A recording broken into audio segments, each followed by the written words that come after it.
Hey guys, Jesse here, and today I'm going to do a tutorial on how to fix seams on your Gunpla kits.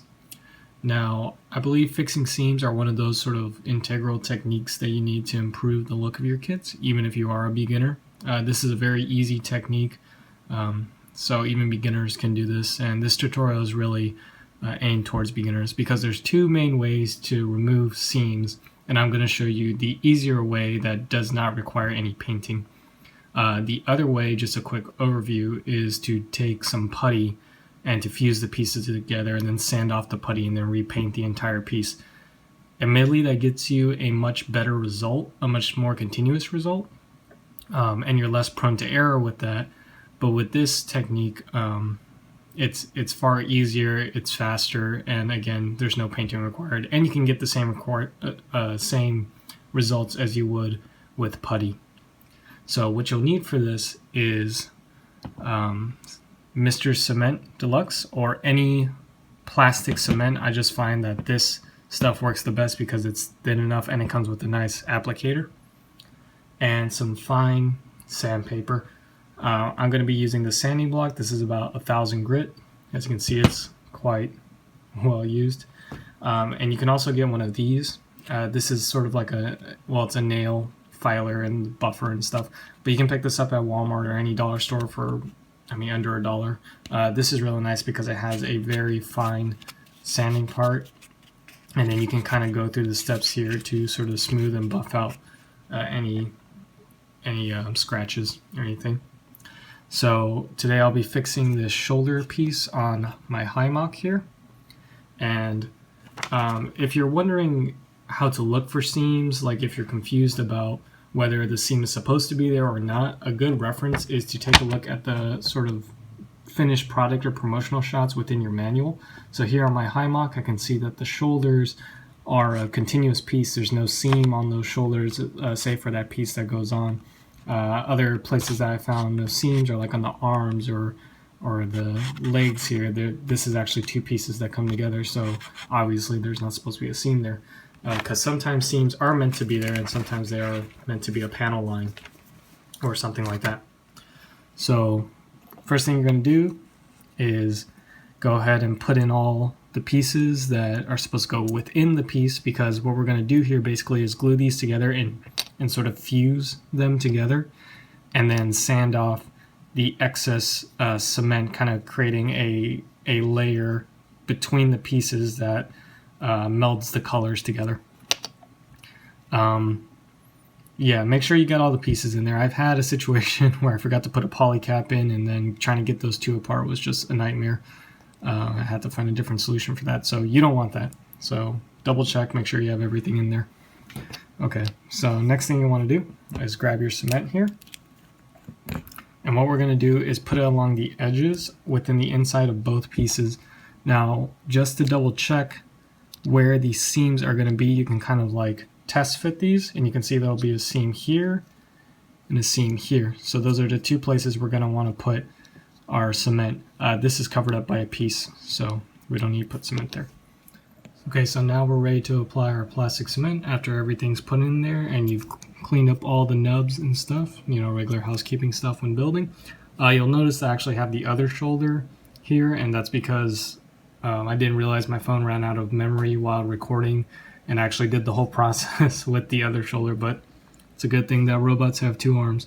So what we're going to do is just take a bit of our plastic cement here, and we're going to put it on the inside edges of where the seams will be, as we pointed out earlier.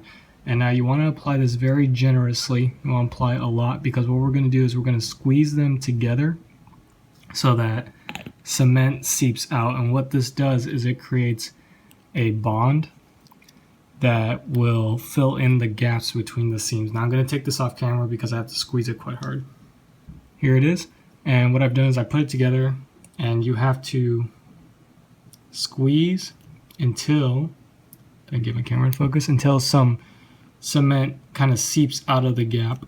And what that is the gaps that the plastic isn't able to touch to each other, the cement sort of fills in. In here you might be able to see a bit better.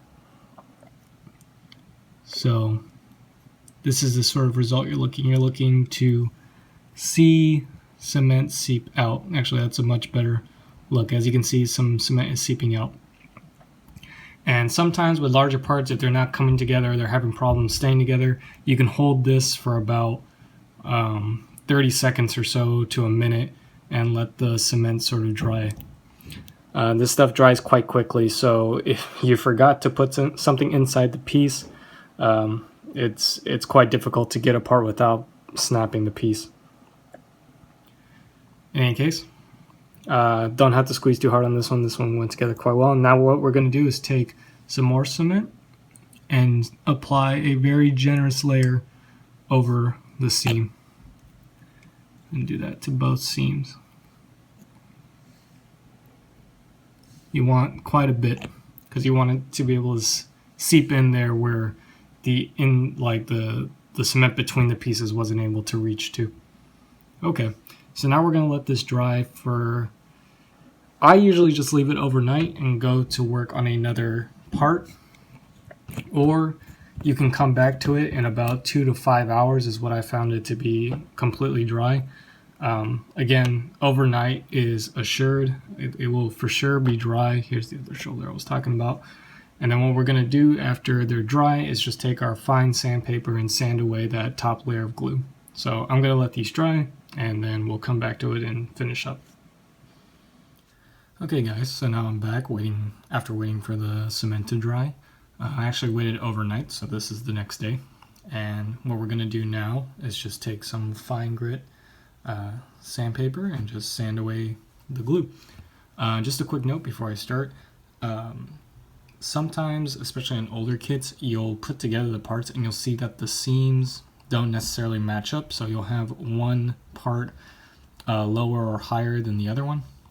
And you should still do the glue technique, but it'll require you to take a lower grit sandpaper or rougher sandpaper and sand it down until they're level.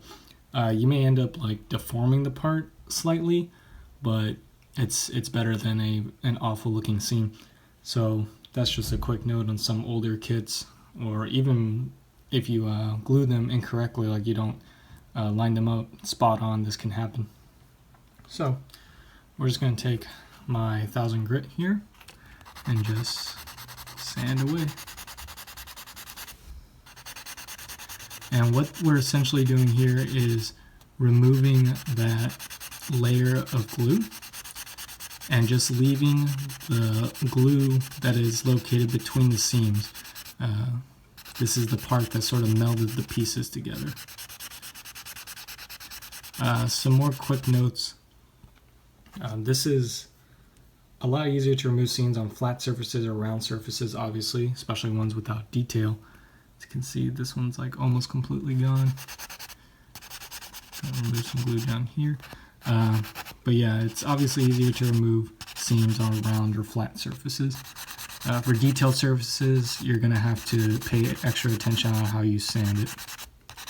Just be careful not to sand too much, and if you need to, you may need to recreate some details. So as you can see, when you hit it directly with the light, you can still see the seam. It kind of looks like the best I can equate it to is like a Hasbro toy or something that may have seams. Like, you know, once you put it up to the light very closely, you can see it, but from the naked eye, it's unnoticeable. A piece, let's see if I have a good example of a piece with detail that had a seam. This one's, for example, I didn't do the greatest job removing this, but this had some ridges.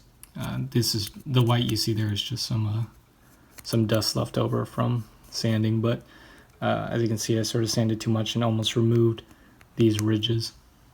So you just have to pay extra attention to that. But again, to the naked eye, the seam is pretty much gone. But through the camera and with the right lighting, you can still see evidence of a seam. But for me, that looks good. We might as well just do the other side, just to finish up this piece. And again, you can use a rougher grit sandpaper if you think that finer sandpaper isn't removing enough glue quick enough, or you think you've added too much glue, or there's uneven surfaces.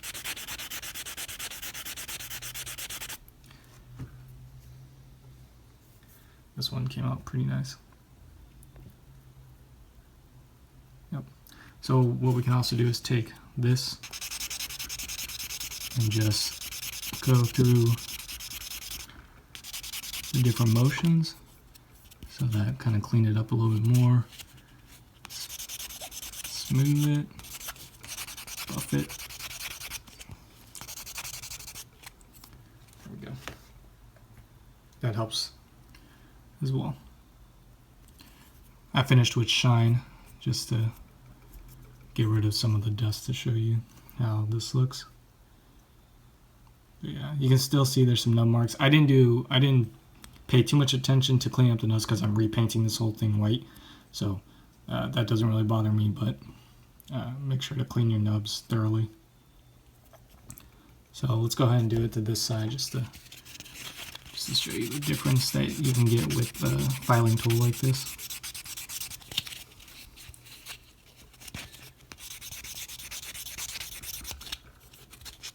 This is really simple. I think everyone can do it. It just requires two main materials. That's the cement and the sandpaper, both which are really cheap. So as you can see, nice and removed. So yeah, so that piece is pretty much ready for painting or whatever you want to do. Here's my other piece. You can kind of see the difference after the glue is removed. So yeah, that's pretty much it. That's how you remove seams without the need for putty, and it's a very beginner friendly technique. You're gonna mess up a few times, obviously. I've had seams go pretty bad and then you just gotta sand or deal with it, but overall I think anyone can do this, and I hope this was useful to you, and I'll see you all next time. Bye bye.